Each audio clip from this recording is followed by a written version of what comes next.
रूस के साइबेरिया का तुंगुस क्षेत्र।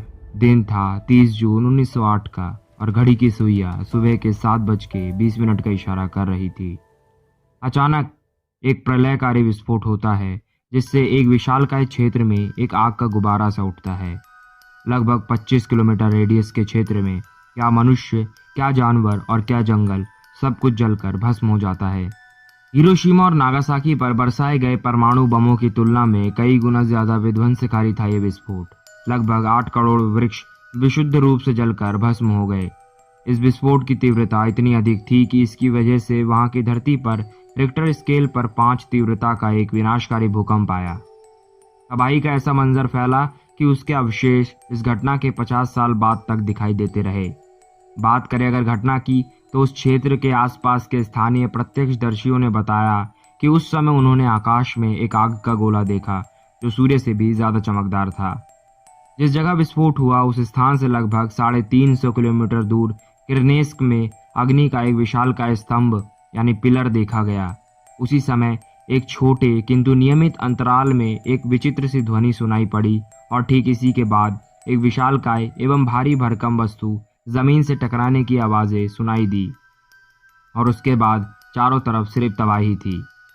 दस्तावेज बताते हैं कि विस्फोट में इतनी भयंकर शक्ति थी कि दक्षिणी किर्नेस्क के मवेशी अपने स्थान से लगभग 500 किलोमीटर दूर बहुत बुरी हालत में मिले। थोड़ी दूर में रहने वाले स्थानीय किसानों के शरीर के कपड़े जलकर उनके शरीर से ही चिपक गए। कईयों के शरीर हवा में ही 40 फीट तक उछल गए। कुछ स्थानीय किसान जो सौभाग्य से अपनी जान गंवाने से बच गए थे, जब उनकी मूर्छा टूटी तो उन्हें लगातार बिजलियों के कड़कने की आवाजें सुनाई दे रही थी। कुछ के कानों में इतना दर्द हो रहा था मानो कानों से पिघला हुआ शीशा बह रहा हो। कईयों के घरों के बर्तन तक पिघल गए। इस विस्फोट से लगभग 2000 पशु जलकर भस्म हो गए। इस रहस्यमयी घटना की एक्सप्लेनेशन वैसे तो कई वैज्ञानिकों ने अलग अलग तर्कों के आधार पर दी है, लेकिन इनमें से कोई भी थ्योरी अंतिम रूप से सच साबित नहीं हो पाई।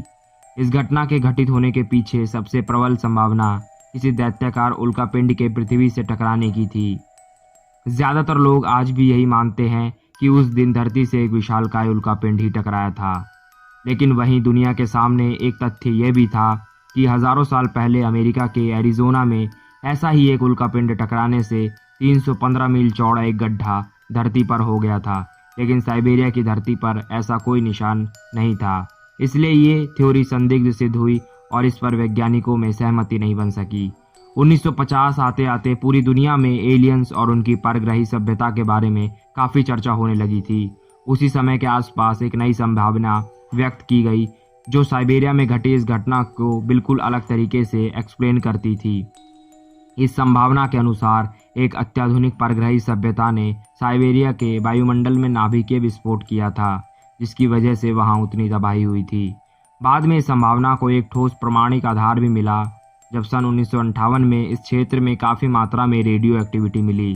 लेकिन 1961 में हुई एक नई रिसर्च से यह सामने आया कि जितनी भीषण तबाही के प्रमाण मिले हैं वो वातावरण में होने वाले किसी नाभिकीय विस्फोट से संभव नहीं है। उसके बाद यह संभावना भी खारिज हो गई। सन 1975 में सर स्टीफन हॉकिंस द्वारा ब्लैक होल के सिद्धांत को प्रकाश में लाने के बाद इस घटना को भी एक नए चश्मे से देखा गया और एक नई परिकल्पना प्रस्तुत की गई। इसके अनुसार उस दिन उस समय एक बिल्कुल नन्हा सा ब्लैक होल साइबेरिया के उस इलाके से टकराया था और पृथ्वी के उस हिस्से से होते हुए वह उत्तरी अटलांटिक में जा निकला। वैज्ञानिकों के अनुसार ब्लैक होल इस ब्रह्मांड के ऐसे सघनतम पिंड होते हैं जहां समय का प्रवाह रुक सा गया होता है। आइंस्टाइन के साधारण सापेक्षता के सिद्धांत के अनुसार इस ब्रह्मांड में कोई भी पिंड जितना द्रव्यमान लिए होता है उस पिंड पर समय का प्रवाह उतना ही धीमा होता है। ब्लैक होल इस ब्रह्मांड का महादैत्य है। ब्लैक होल्स का घनत्व इतना अधिक होता है कि वहां का एस्केप वेलोसिटी प्रकाश के वेग से भी अधिक होता है। इसलिए ब्लैक होल्स के अंदर से न केवल प्रकाश बल्कि कोई भी इलेक्ट्रोमैग्नेटिक रेडिएशन बाहर नहीं आ पाता। इसलिए ब्लैक होल्स की दुनिया अभी भी वैज्ञानिकों के लिए अबूझ ही बनी हुई है। वैज्ञानिकों का एक बड़ा समूह यह मानता है कि हमारे ब्रह्मांड के निर्माण के समय से ही नन्हे नन्हे ब्लैक होल्स का निर्माण हो चुका था। उस समय कुछ वैज्ञानिकों ने तर्क दिया कि अगर ऐसा ही एक नन्हा ब्लैक होल पृथ्वी के किसी हिस्से से टकरा जाए तो साइबेरिया के विस्फोट जैसी घटना हो सकती है। लेकिन फिर ऐसी परिस्थिति में जहां से वह ब्लैक होल निकलेगा वहाँ भी एक ऐसा ही प्रलयकारी विस्फोट होना चाहिए, लेकिन साइबेरिया विस्फोट केस में ऐसा नहीं हुआ। अटलांटिक या पृथ्वी की किसी अन्य जगह पर विस्फोट नहीं हुआ। इसलिए वैज्ञानिकों ने इस थ्योरी को भी संदिग्ध मानते हुए खारिज कर दिया। विभिन्न प्रकार के शोध अनुसंधानों के बावजूद ये रहस्य अभी भी दुनिया भर के वैज्ञानिकों के लिए बहुत बड़ी चुनौती बनकर खड़ा हुआ है। लेकिन इतना तो तय है कि जब भी ब्रह्मांड की उन उन्नत सभ्यताओं जिनके संरक्षण में हमारी पृथ्वी है से हमारा सामना होगा, इस रहस्य से पर्दा जरूर उठेगा।